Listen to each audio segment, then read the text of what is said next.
This podcast is sponsored by FortuneFavours.ie. FortuneFavours.ie is a home workout equipment store and your one-stop shop for all home gym equipment. They are well known for their adjustable dumbbells, which combine 15 different weights in one dumbbell. They have both 24 kg and 40 kg adjustable dumbbells. Check the link in the bio of this episode for more information.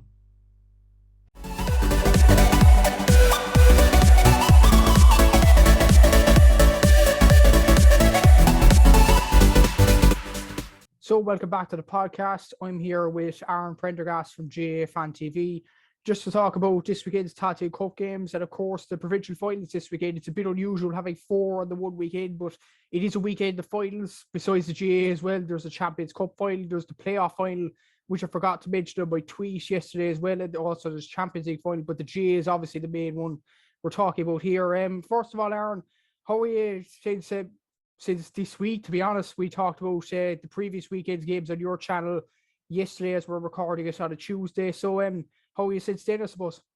Yeah, doing great. Can't complain. Doing good. Yeah, looking forward to this weekend's action. Like, it would almost make you a bit anxious, to be honest, trying to figure out how you're gonna fit it all in. Like, I still don't know what I'm gonna do with the Dublin and Kildare game because the Champions League final's on, and then there's so many places booked out in Dublin to go watch that, and then like if you watch the Dublin game, like if you go to the Dublin game, you're probably going to miss out on some of the Champions League finals. So I'm not sure. It could be an early day in the pub, to be honest. But yeah, definitely looking forward to all the weekend's action. Definitely a lot to discuss and run through, most certainly. Definitely. Yeah, it's great to have this much action in a weekend, like so close to June as well. It feels like the summer's finally come. Definitely. But we'll start off with the provincial finals and then we'll move on to the Tailteann Cup. Starting off with the first one at the weekend, it's at 3 o'clock. Probably the least anticipated provincial final. It's fair to say, the Munster football final between Kerry and Limerick on at 3 o'clock live at RT2. It's in Kildare. So it probably should be an easy win for Kerry on paper. But Limerick, they've done well to get to this Munster final. They've beaten Clare, they've beaten Tipperary, and of course, they're in Division 2, they're in the All-Ireland series, so you could argue there's no pressure on Limerick going into this game. Yeah, absolutely. Like, and I mean, the thing about Limerick is like they love scoring goals. I mean, they scored 4 goals already in the championship this year. Scored 10 or 11 goals throughout the league as well. Like, they've been a really, really attacking side, and it will be curious. Like, you would obviously expect Kerry, like, not even expect, you sort of know really that Kerry are probably going to come out winners by 10 plus. I think if it's between 10 and 15 points, Limerick might even be happy with that. I'm not sure, to be honest. It'd be interesting to see Limerick's approach, definitely. But you've seen the way Limerick play at times as well, like the way they have overlapping runs, and you have the likes of Peter Nash and Ian Corbett obviously getting forward at times as well.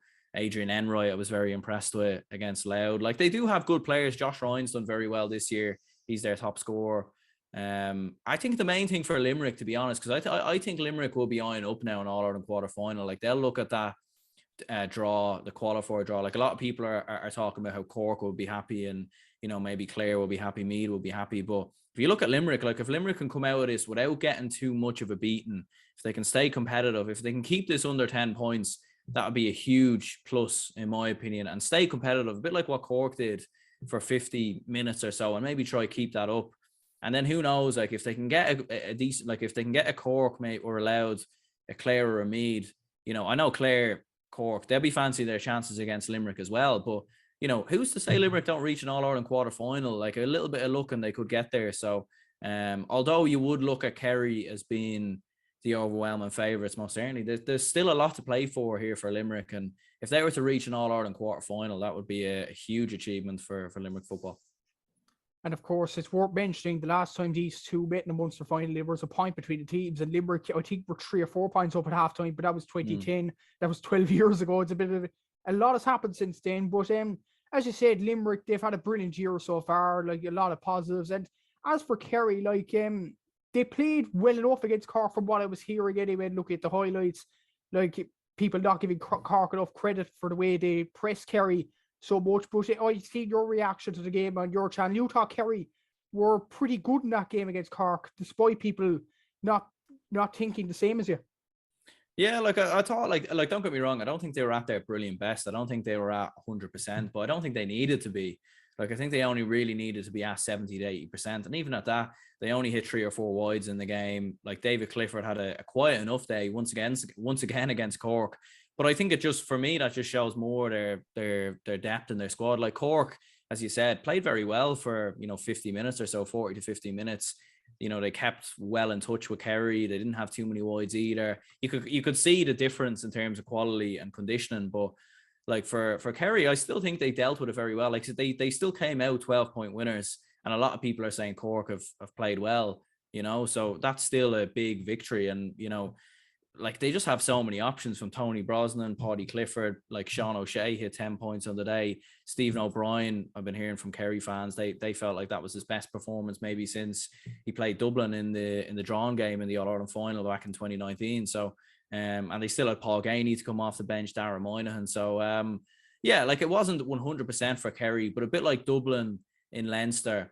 Like Dublin used to cruise their way through Leinster Championship games by 10, 15 points, and they'd look very, very comfortable in doing so. And I think for Kerry, really, like they don't need to go all out, all guns blazing, because they need to save themselves. Because you seen what happened last year when they probably went too far in the league and too far in the Munster Championship as well. So I think if they just save themselves, manage themselves quite a bit, I think by the time All-Ireland quarterfinals come around, then I think that's really when you'll start to see the best of them.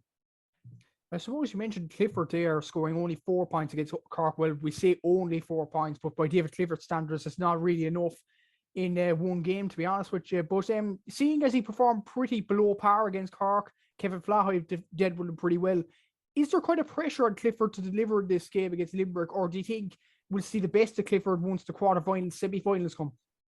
Yeah, it's interesting. I do think maybe there's not a huge amount of pressure in the sense of, because they are the favourites, and even without Clifford being at his best, they should have enough to come through. Now, if it starts to become a close game, then all of a sudden, and he's not having a great game, or he's not in the game, then there definitely is a bit of pressure. But I just think for Clifford as well, like I think there was a lot of people of the opinion last year that he probably shouldn't have won an All-Star. I believe that as well. I thought he was good in patches against Clare, but from what I remember, I don't think he was at his brilliant best in the championship. And for a player like of his quality, he should be doing a lot. Like he should be scoring 1-6, 1-7 against teams like Limerick, because he is definitely, in most people's eyes, the best player in the country.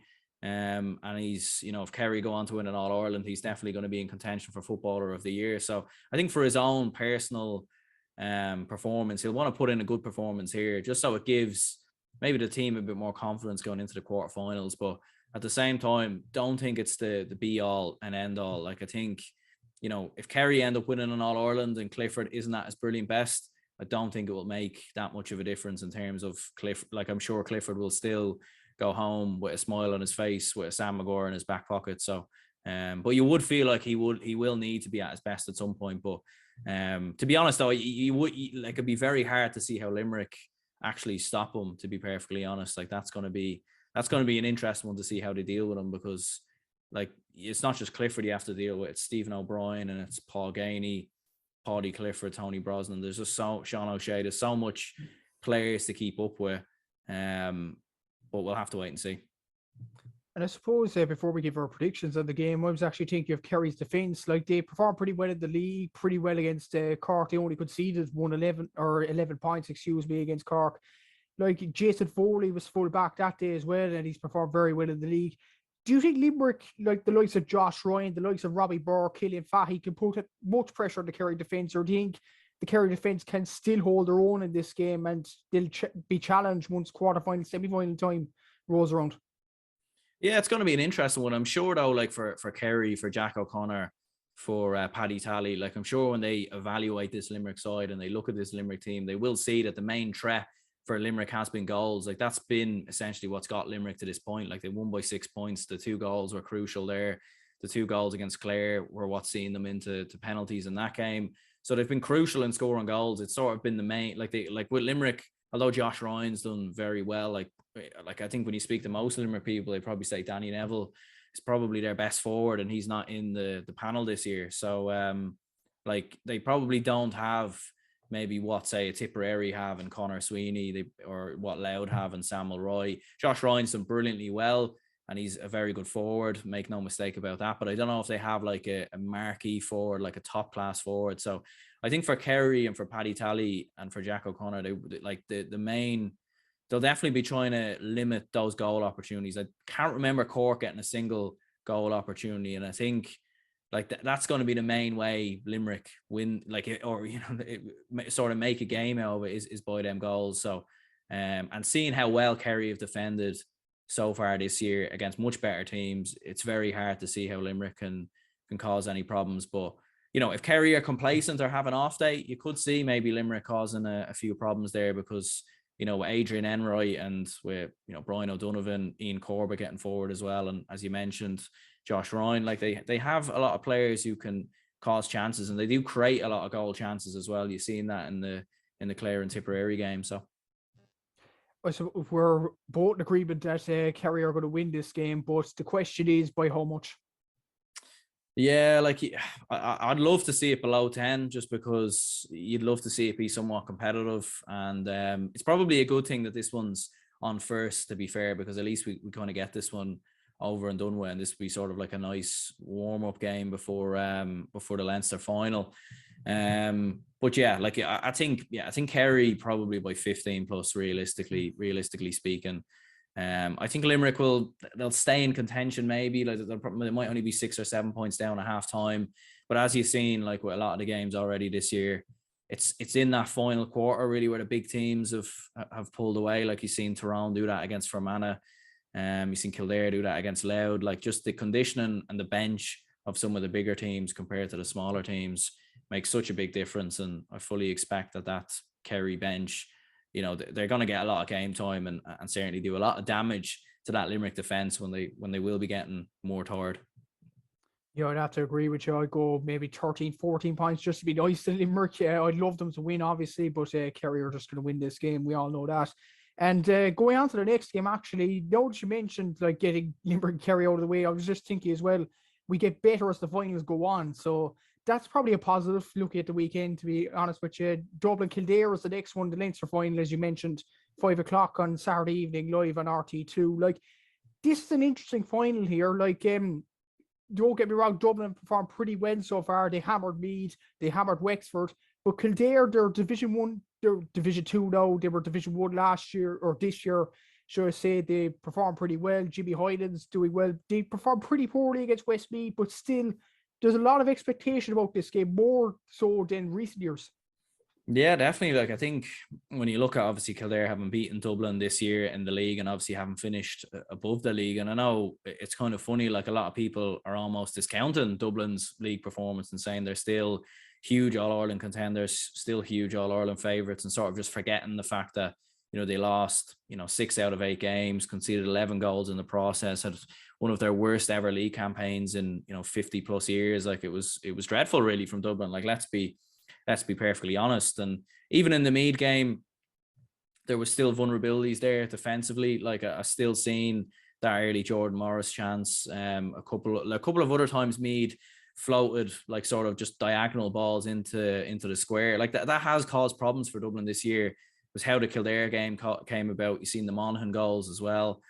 Some of the damage that Kerry done. So like if Kildare can do that, if they can get direct ball into Jimmy Hylands, Daniel Flynn, if he's starting, Dara Kirwan, like they definitely will cause problems for Dublin. And I think one thing I hope, well, as a Dublin fan, I obviously want Dublin to win, but I suppose if you were a neutral watching this, you want Kildare to attack Dublin and get at Dublin, because if they sit back and sort of play like they done last year and be defensive, I think Dublin will find a way through them and beat them. But I think if they come out and get at Dublin, they might just, like if Kildare can go 5 or 6 points up, suddenly Dublin are under a little bit of pressure. And we've seen them this year when they have fallen behind, they've struggled a lot of the time to turn it around. So it's going to be an interesting one. But I think Dublin, looking at their performances against Meath and Wexford, they probably will turn up and play good football and play the way that they want to play. But I think a lot will depend on Kildare. Like if they have the bottle and the mentality to really try and get at Dublin, because there definitely is goals in this game for them.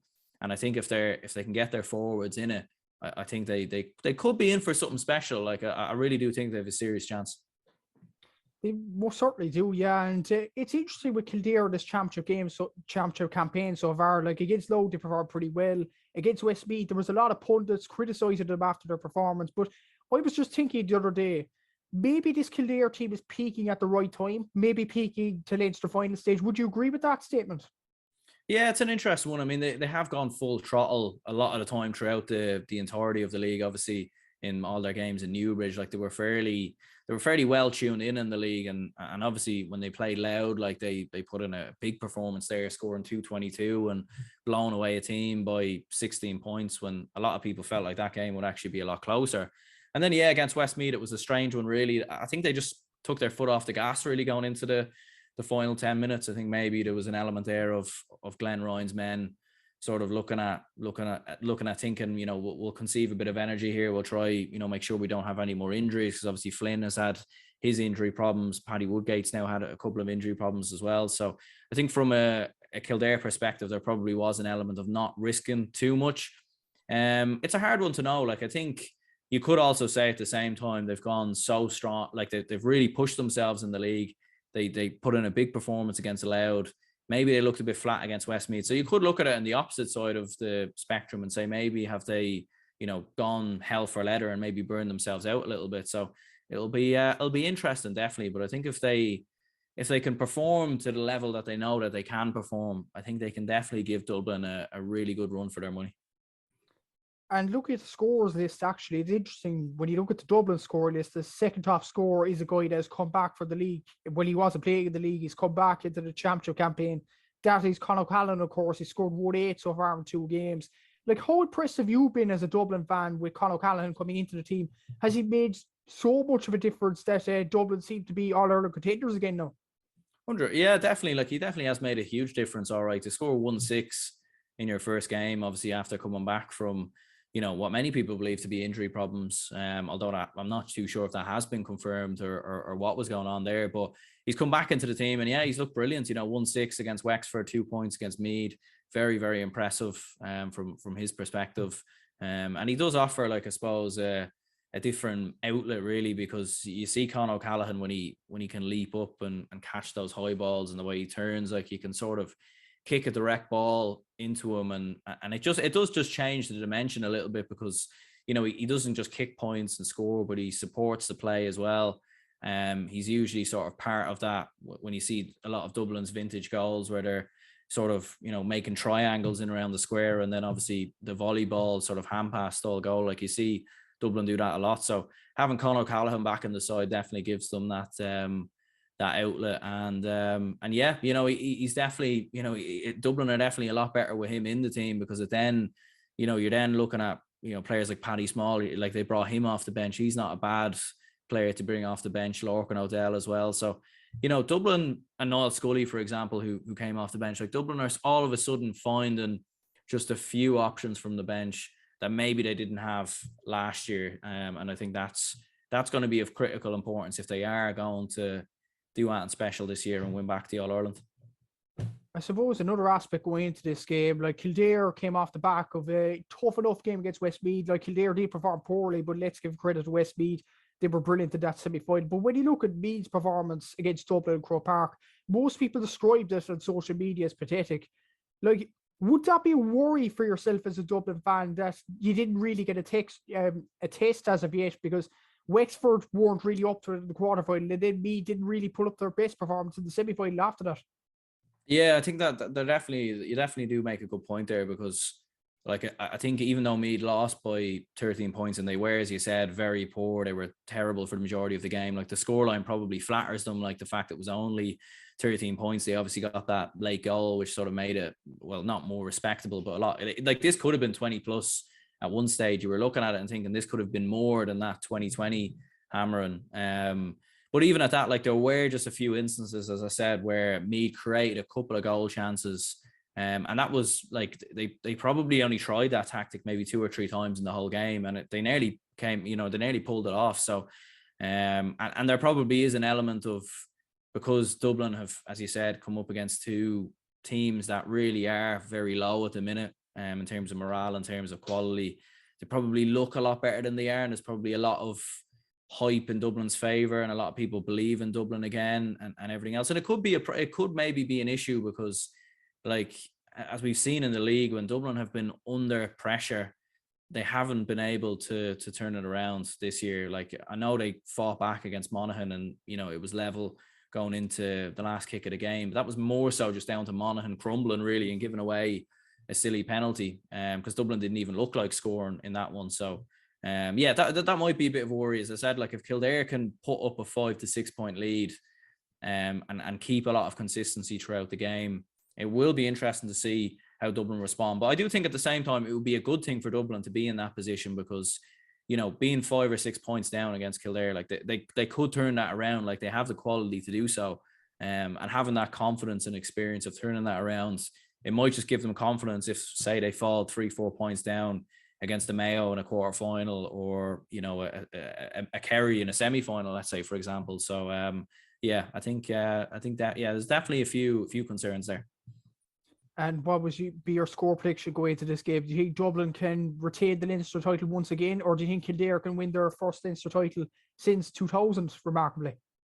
Yeah, well, look, from a neutral perspective, I definitely think Kildare have a serious chance. Like, they really, really do. I've seen a lot of people writing Kildare off and saying Kildare will get beat by 10 plus and 15 plus. And look, maybe it will happen if Kildare don't perform to the levels that they can, then it could be 15 plus. But I think it will be a lot closer. But as a Dublin man, I'm definitely not going to predict Kildare to topple Dublin, or maybe I'll be kicked out of the county. But I think Dublin will have enough by 6 or 7. But I think if Kildare can perform, if they can turn up and get Jimmy Hyland on the ball, Dara Kirwan, Neil Flynn around the middle, I think they there is potential there for them to do something in this one. And I wouldn't be all that shocked if Kildare won this one. Yeah, I wouldn't be shocked either. I'd have to say Dublin will win this game. Maybe, 6-7 points, I think, would be a fair assumption on that game. But I would not be surprised at the size if Kildare win it, with Johnny Doyle in the backroom team there, Anthony Rainbow, Dermot Early. They'll be up for this game, no doubt, more so than the players, you would think. But should be a very interesting game, and one of the best Leinster finals in years, I would think. The next game, the provincial finals get better as we go on. Galway and Roscommon. Now, this is the Connacht final, 1:45 at RT2 on Sunday. I don't know about you, Aaron, but I'm really excited about this game. 2 evenly matched sides. Both went up to Division 1 at the same time. A lot of people thinking Galway have a little bag after beating Mayo, doing the hard part. But Roscommon, I think, are waiting in the long grass for this one. Absolutely, yeah. And I think Roscommon would have had their eyes set on both Mayo or Galway for a long time. Like, they would have known, realistically speaking, that they're going to have enough to get past Sligo. Like, they have enough quality in there. They have enough players. They very much knew that they were going to get that job done. So they probably were, like, I'd say Anthony Cunningham, all the management, a lot of the players probably would have sat down and watched the Mayo and Galway game, and they would have, it's two teams that obviously know each other very well because they've played each other twice already in the league, and now they play each other again. So it's going to be an interesting one. Like I could imagine there'll be a lot. I can imagine it might be low score, and there might be a lot of players cancelling each other out, and it'll be interesting to see how it goes, because Roscommon will certainly have their homework done on Galway, and maybe they've almost had too much time waiting for this one in some respects, because they've sort of known about this game for quite a long time, and maybe the same for Galway as well. But yeah, it's gonna be very intriguing. All right, like, Galway looks very impressive, obviously, when they beat Mayo, and obviously came through Leitrim as well. Like, and when you have Damien Comer fit, Shane Walsh fit, like, they just look like a completely different team. Paul Conroy's been outstanding really in and around the middle, and then with Roscommon, they've just the only unbeaten team so far in 2022 in Gaelic football. That'll definitely stand to them. So this is the real acid test for Roscommon, because I think if they can come through this, I think an All-Ireland semi-final isn't inconceivable, in my opinion. And even if they lose, like, going into the qualifiers, I still reckon they'll they'll get to an All-Ireland quarter-final. So a lot to be positive for both teams, and I'm definitely looking forward to it. Most definitely so. And you look at Galway's attack and defence against Mayo. the defense especially, like Galway have had problems defensively for years, even early on this year. I watched them against Cork and Páirc Uí Chaoimh, and they were very poor defensively. But to transform the defense the way they did against Mayo, I was really impressed with them that day. Like Mayo were banging on the door towards the end of the game, and Galway still wouldn't let them in. Like, is that a pleasing aspect if you're the Galway management team, if you're Patrick Joyce, like the defense has improved, like the attack has always been good. We always do that. Paul Conroy, Shane Walsh, all them players, but the defense, once they've improved, like that has to be a pleasing aspect for Galway going into this big game. Yeah, absolutely. Like, and who knows, like maybe throughout the league they were working on a system or working on tactics, and they didn't want to show their hand too soon. Maybe with the fact that they knew that, you know, the likelihood was maybe there that they were going to play at Roscommon further on down the line. So they definitely have improved offensively. Like, you start to see that a little bit towards the end of the league. Like, everyone's praising Derry at the minute, and you've seen what Galway done to Derry. Like, they put 4 past them towards the end of the league, and that was a big game as well for Derry, because they were looking to get into Division 1. Had they have won that game, they may have been in Division 1. So yeah, look, most certainly, I think Galway have definitely, you know, shown a lot of signs of improvement. And, you know, Sean Kelly's been excellent, and in my opinion, John Daly, Kieran Malloy, like a lot of very good players in that Galway defence. And it's going to be interesting to see the likes of Conor Cox and the Smith, and how they get on against that Galway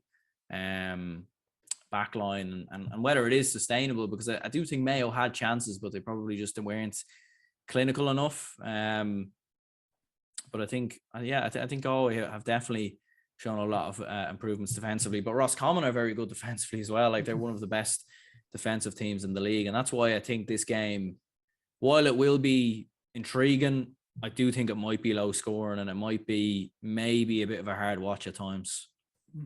That's actually a fair point there. And even I was looking at an article Darragh O'Connor from the Sideline View put out on Twitter earlier today.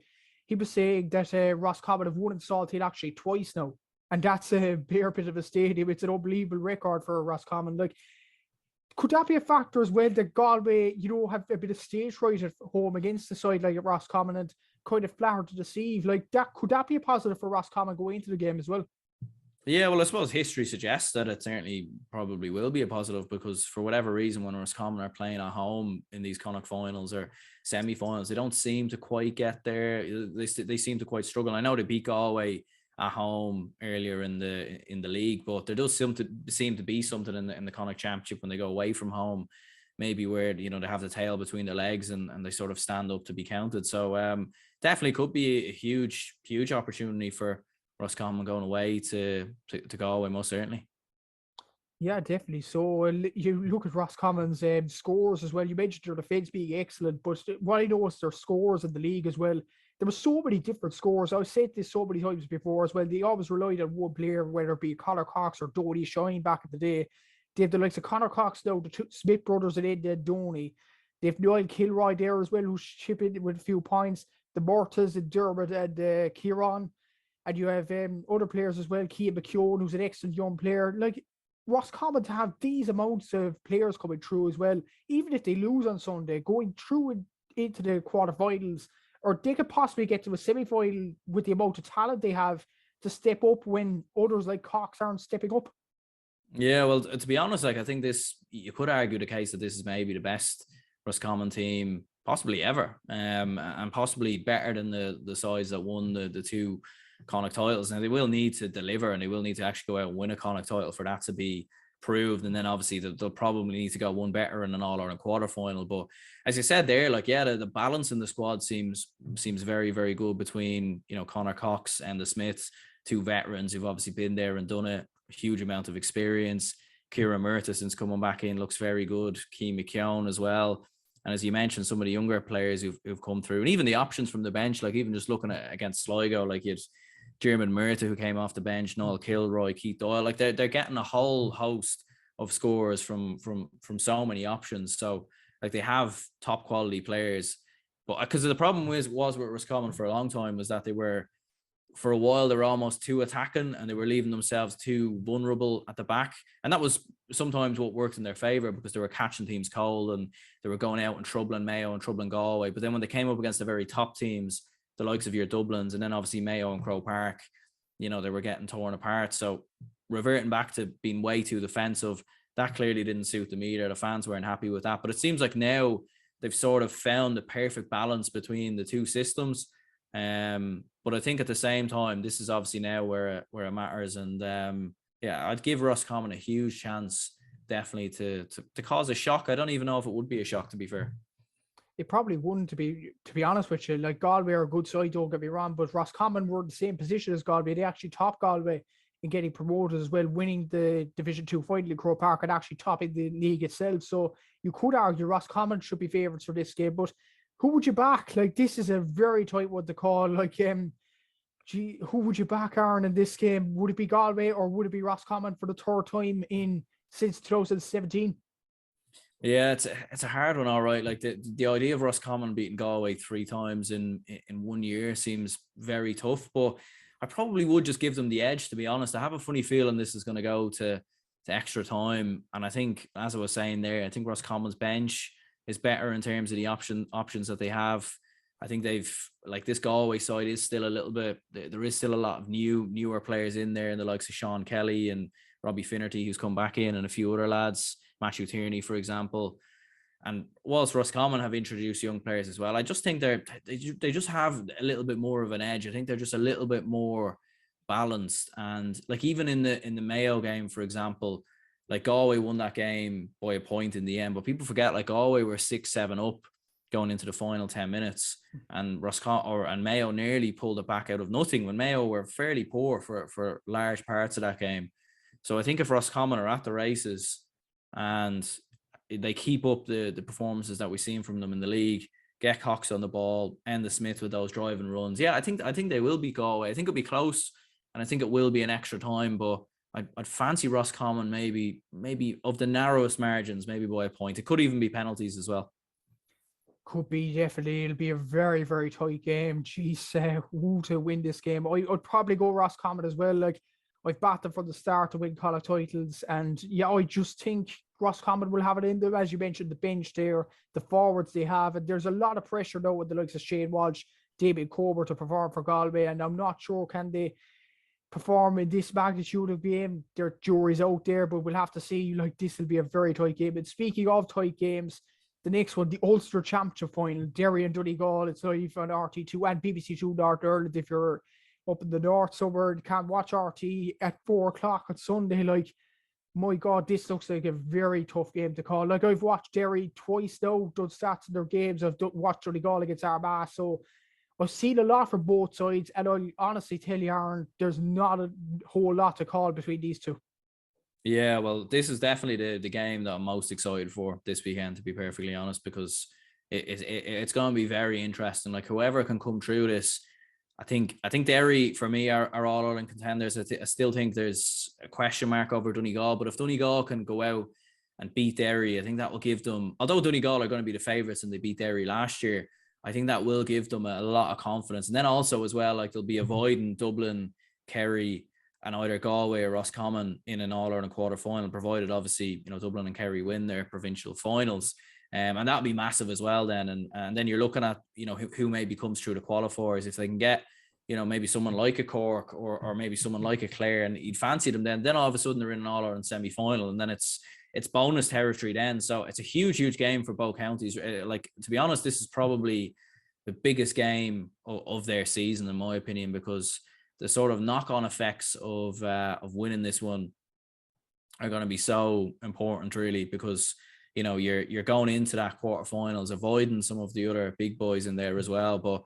Like, there's a storyline obviously here. Rory Gallagher going up against his former team, a team that he was a part of, a team where he learned his whole trade under Jim McGuinness. He obviously managed as well.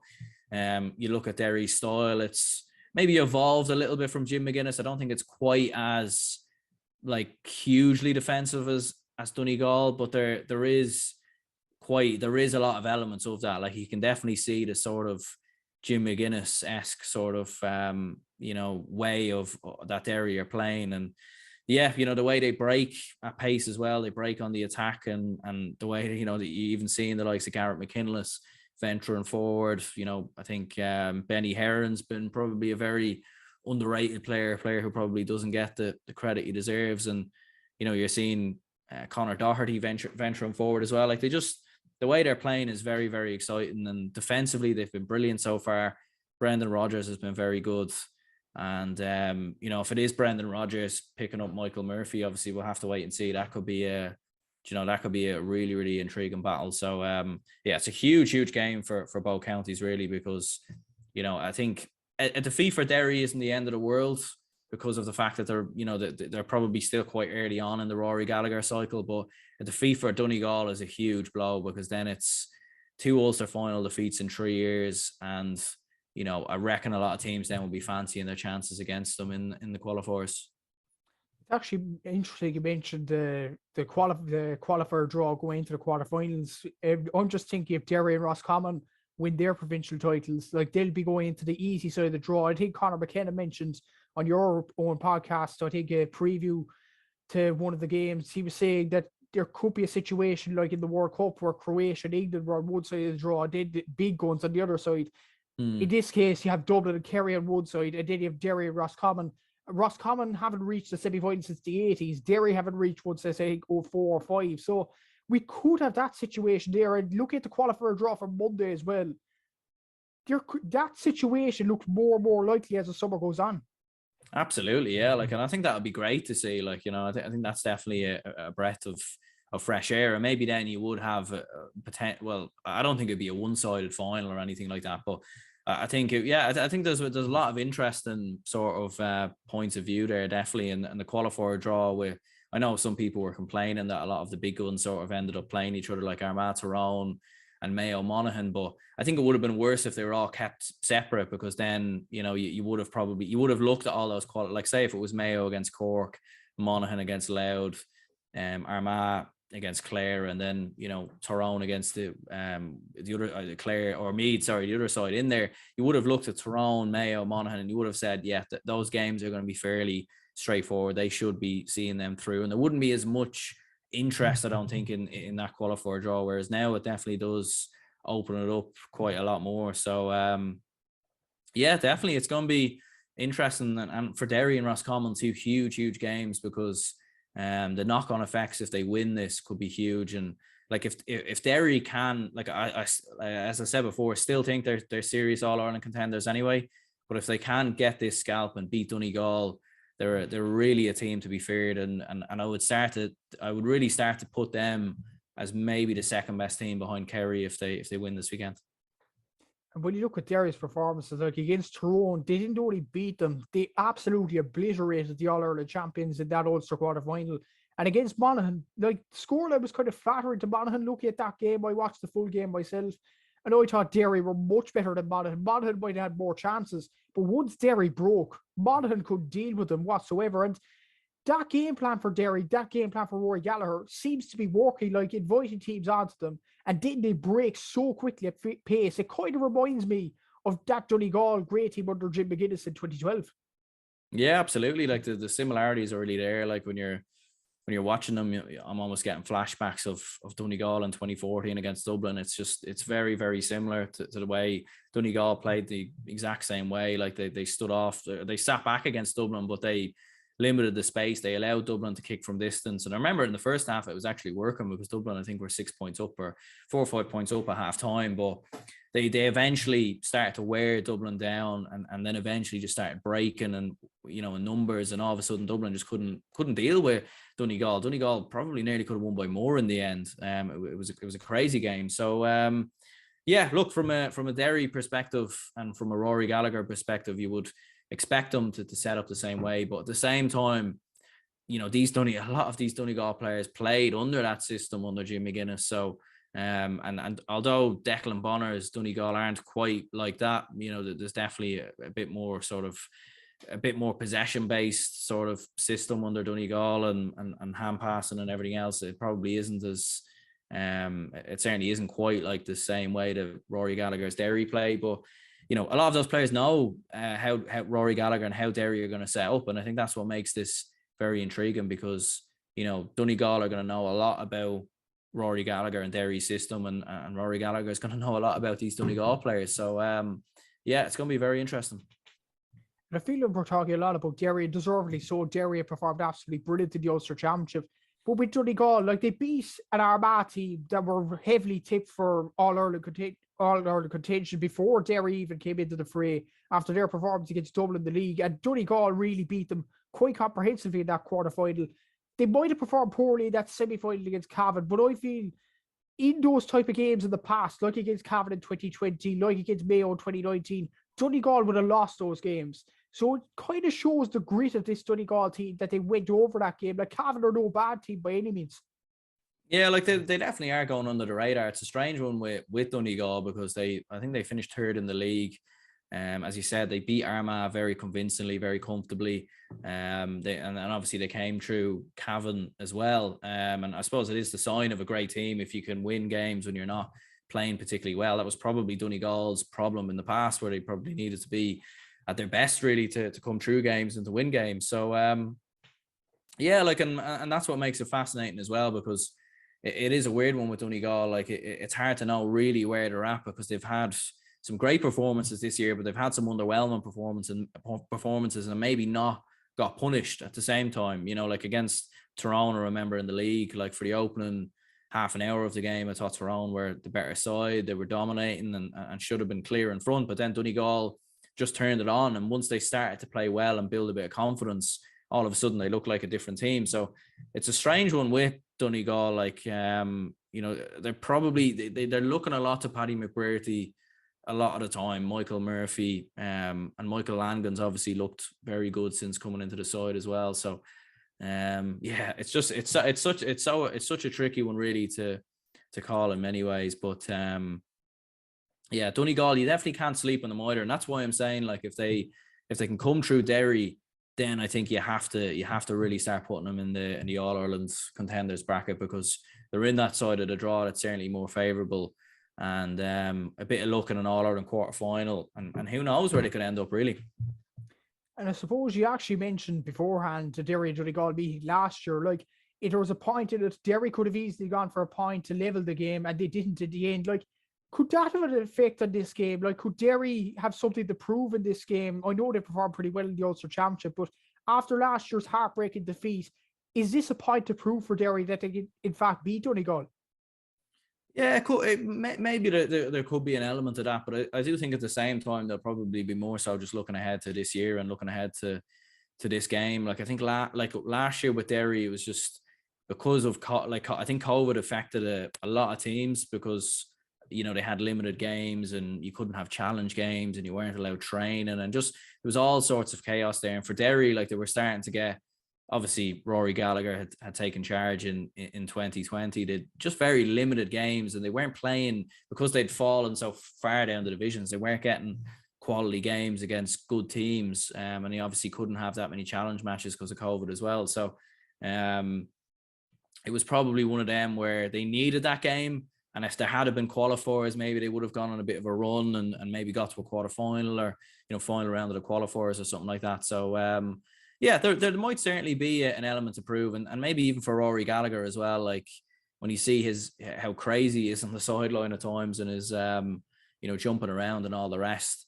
you could see Donegal fans getting angry with that as well, like given his sort of connection with Donegal as well. So I think it's just between himself and Declan Bonner, like, it's going to be very interesting looking at them on the sideline. And who are you backing for this game? Like, this is a very tight game. You talk Galway and Roscommon was tight, and potentially Dublin Kildare, but this is very, very hard to call, considering both sides differing performances in this Ulster Championship and their performances over the past few years. But so, who's your prediction to win this Ulster final? Yeah, well, I suppose before a ball was kicked, like at the start of the year, I backed Donegal to win Ulster, and probably a lot of people probably didn't see that one coming, but just the side of the draw that they were on, I always fancied them to get through Armagh. I always felt like Tyrone would get caught, but the one thing I didn't expect was for Derry to be as good as they were. I thought maybe they still had another year to go before they could produce like sort of a big performance. I thought they'd been quite unlucky with draws, like getting Tyrone again in the opening round. Like, they haven't had many games in Ulster in the last 3-4 years where maybe they play like a Down or an Antrim, just where they can get a win, build up confidence. Like, they've had to do it the hard way. But to be honest, yeah, I'd have to back Derry for this one. Like, I just think when you look at how well defensively they were against Tyrone, against Monaghan, the way they broke with pace. Shane McGuigan's been excellent as well.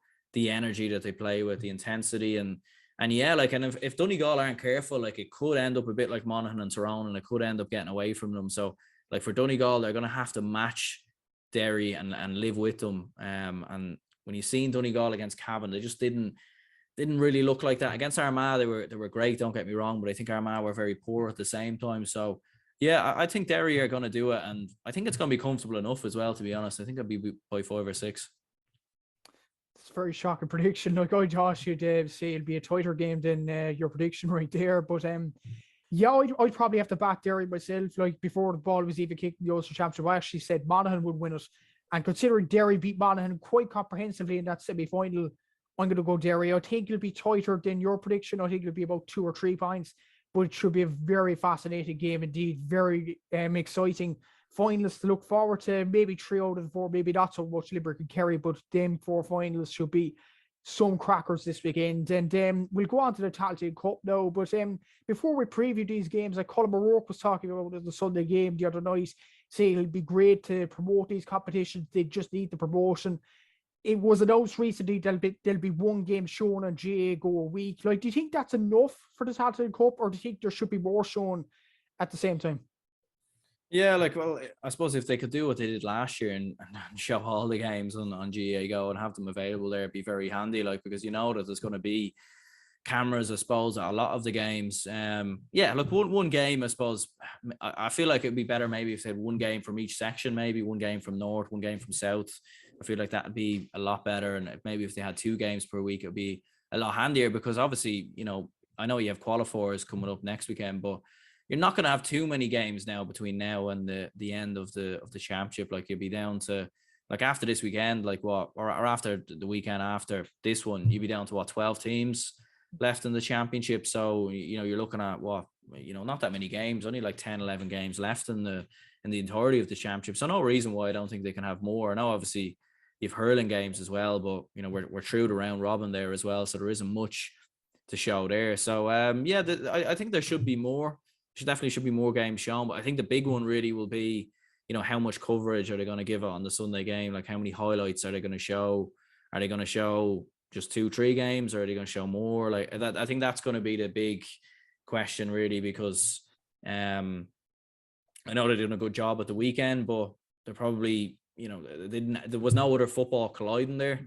Obviously, you have 4 provincial finals, and they're definitely going to take up most of the airtime. So it's going to be interesting to see how they, what way they fit the games in, and what way I feel like with the coverage as well. I know obviously having the likes of your Colm O'Rourke's and Colm Cooper's and Sean Kavanagh's when they're going through like the big games makes sense, because they've been there and done it. But maybe if they could get someone on who played for a Wicklow or played for a Longford or played for Fermanagh, and get them on to look back over the Tailteann Cup games, I think that would be interesting.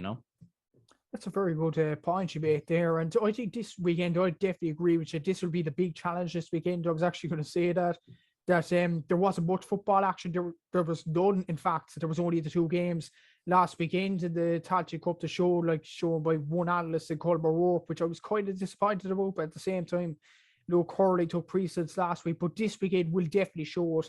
Like, there's 4 provincial finals. We'll see how much the Tailteann Cup gets this weekend. And the first game we're going to talk about in chronological order actually is the only game shown on GAA Go. It's Leitrim against Antrim, 2:00. Andy Moore against Aidan McGinley, 2 very good players on their day. Like, this should be a very interesting counter. Like, Antrim had a disappointing result against Cavan in the Ulster Championship. Leitrim kind of expected to lose to Galway in that Connacht semi-final. So Leitrim and Antrim, both sides will be gunning for this, and this should be a very interesting counter. Yeah, it'll be an intriguing one, most certainly, because obviously both teams were fairly hammered, obviously, in their province in their last games. And, I think a lot of people did expect Galway to come through Leitrim in the way that they or beat Leitrim quite comfortably, maybe not as convincingly as it was. Like, I think it was only 11 points to 5 at half time. And then Galway just completely ran away with it and in the second half. And then it was kind of similar with Cavan. Antrim was close at half time, although Cavan were fairly dominant and should have been more in front. So, yeah, it's an interesting one, all right. Like, Antrim, it's a hard one to judge with Antrim, because you look at it and they don't have a lot of underage success coming through. they're probably still reliant on the likes of Ryan Murray, Rory McCann, who probably are getting on a bit.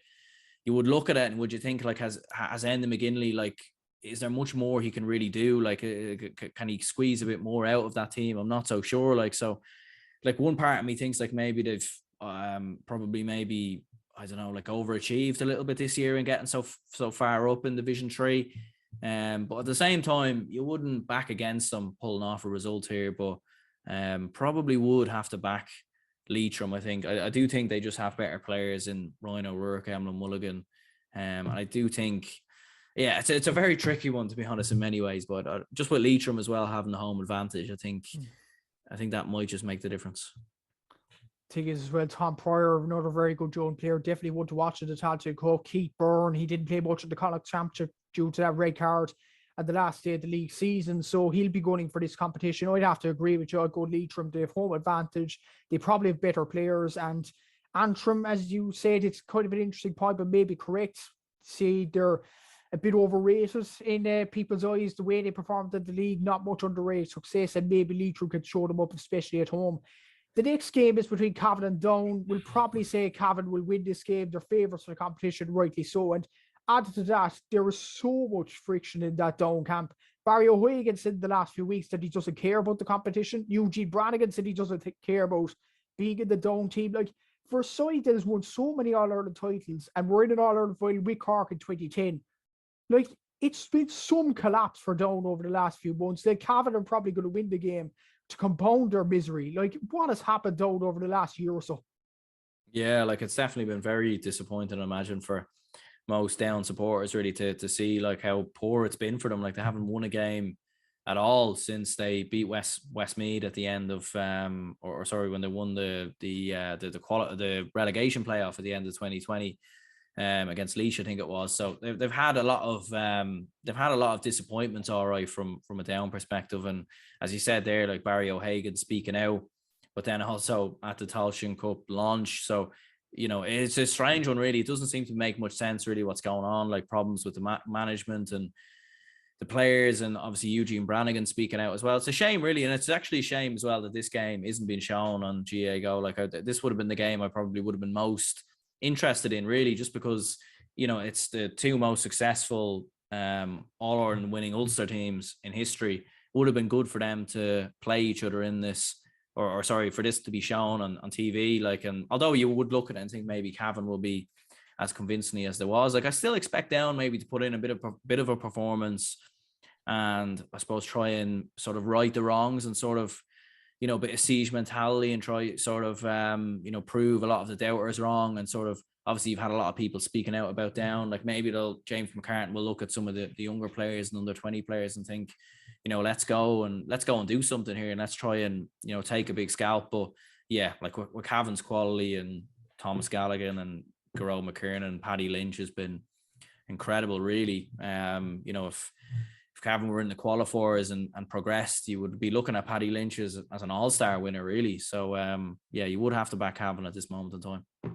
Yeah, I'd back Cavan completely as well. It could be even more than 10 points, in my opinion. Look at Down's record over the last few years, and arguably they beat Westmeath and Laois quite luckily in the league last season as well. So it'll be very dark times for Down over the next few months, and this game especially. The next game, actually, I'm intrigued by this game as well. 5:30 on Saturday evening, Longford against Fermanagh. Like, two evenly matched sides again. Like, you look at Longford's players, well, Jack Duggan did very well in the under-20s, actually finished joint top scorer for play with the great Rory Canavan for Tyrone. So I'm looking forward to see him in action in Tailteann Cup. Joe Hagan played very well over the last few weeks for Longford as well. Fermanagh, a guy that you had your own podcast, Darragh McGurn, very good. Conor Love. So there's some very good young players on action in this game. Yeah, absolutely. Like, there's a lot to be you know, there's a lot to be interested for with this one. Like, obviously with Fermanagh, as you mentioned before, like how well they've obviously played this year. Obviously, well, you know, throughout the league, and how attacking they've been, and Sean Quigley, how brilliant he's been for Fermanagh, and been one of their shining lights, really, since coming back in. And he's probably the X factor. Maybe that could be the difference between the two teams. And yeah, like for Longford, like they lost a couple of players obviously in the summer. Like Rian Brady hasn't been there, and he's been one of their big players. They've had to bring through like younger lads like Jack Duggan and Darren Gallagher has had to step up as well. Very physical player. So yeah, I think from a Fermanagh point of view, there's certainly a lot to be positive for, or from a Longford point of view, there's definitely a lot to be positive for this year, when it looked like maybe they were going to be in a relegation scrap. So yeah, it's going to be very intriguing. Like, I think that there's not going to be much between these two teams, probably narrowly back for Fermanagh. I think Sean Quigley is maybe the X factor, and I do think Fermanagh are a side that could be dark horses maybe for this tournament, and maybe do something special. Just to be different in our predictions, and I was going to say this anyway, I'm going to go for Longford win here. I just like their young players. I like this young team that Billy O'Loughlin's building in Longford. It's a very nice team. Don't get me wrong, Fermanagh performed excellent, as you said, but I just think Longford have enough in them to win this game. And the final game in the northern section this weekend is Sligo against London. They obviously played each other in Division 4. Sligo winning quite comprehensively in that game. I actually backed on your own channel that Sligo would win the Tailteann Cup. There's some very nice players. Niall Murphy in that team is an absolute brilliant player. I'm looking forward to seeing him over the next few weeks if he gets shown the rightful coverage. But London, they will not lie down either. No, they most likely won't. I mean, interesting enoughly, like the only game they were sort of beaten at a canter really in the league was actually by Sligo, funnily enough.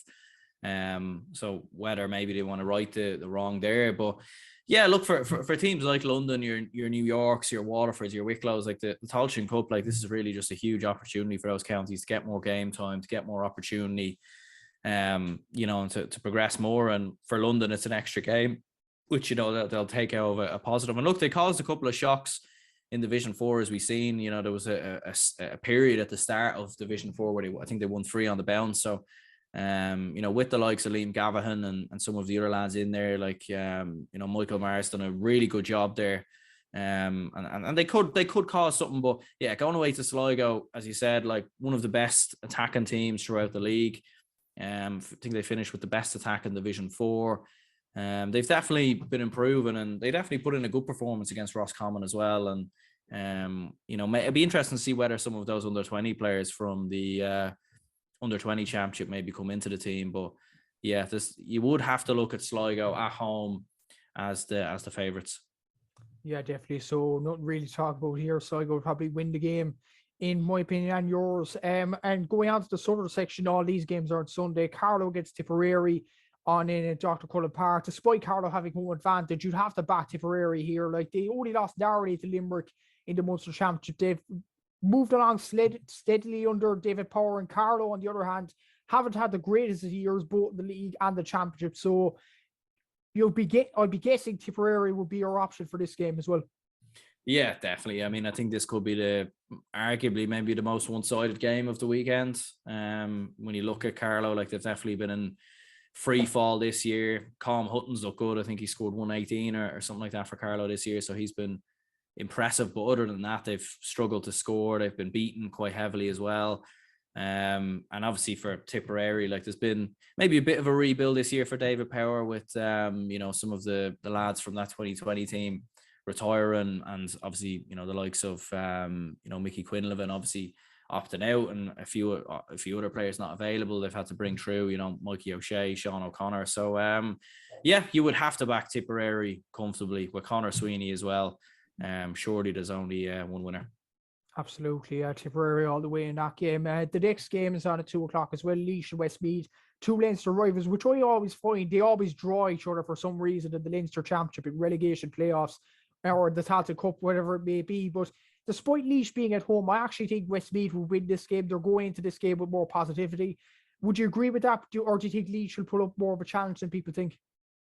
Yeah, you would certainly have to back Westmeath, most certainly. Like, and I'm sure about Laois and Westmeath are probably getting fed up with each other at this stage, because they're always playing each other in hurling as well, and then as well, like, their neighbours and all the rest. So if you lived on that border of Laois and Westmeath, I'm sure you're probably getting fed up of seeing the opposite side at the minute. But yeah, like, as you said, Westmeath would have to be the favourites. Like, Laois have won in their last 7 games.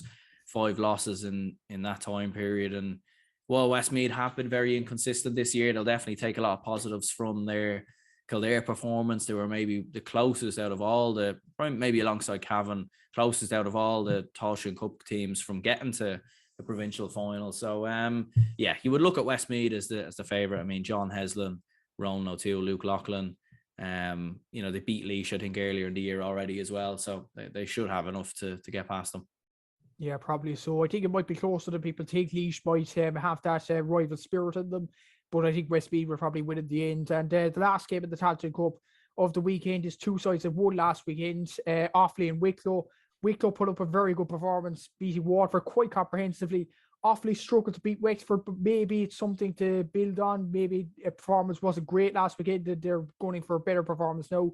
They're at home in this game in O'Connor Park, but Wicklow will not die down. You look at Kevin Quinn, he scored 5 goals in the championship so far. That's a brilliant achievement for him. Owen Darcy. So they seem to be very good attacking boys. I'm actually intrigued by this game.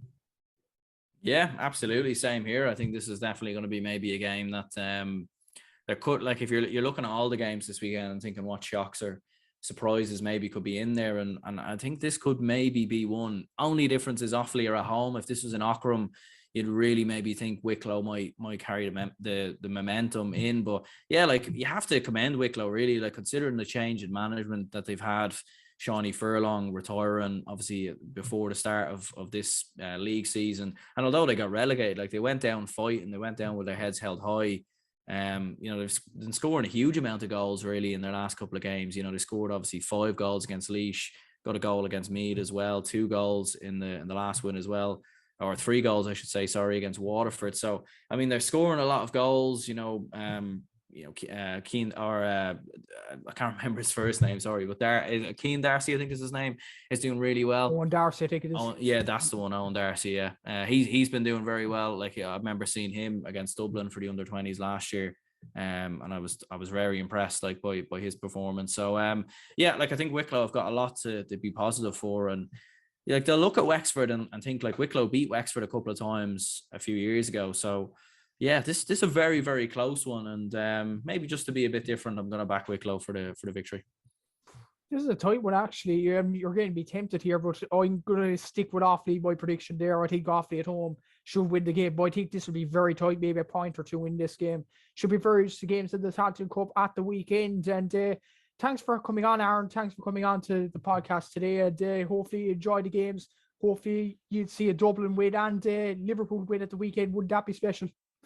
Absolutely, yeah, that would be the dream. Maybe if Limerick could beat Kerry, that would be the treble. But you know, I think that's asking for too much, to be perfectly honest. So yeah, a Dublin and Liverpool win would be perfect. Really, we'd be in dreamland then going into the provincial finals on Sunday.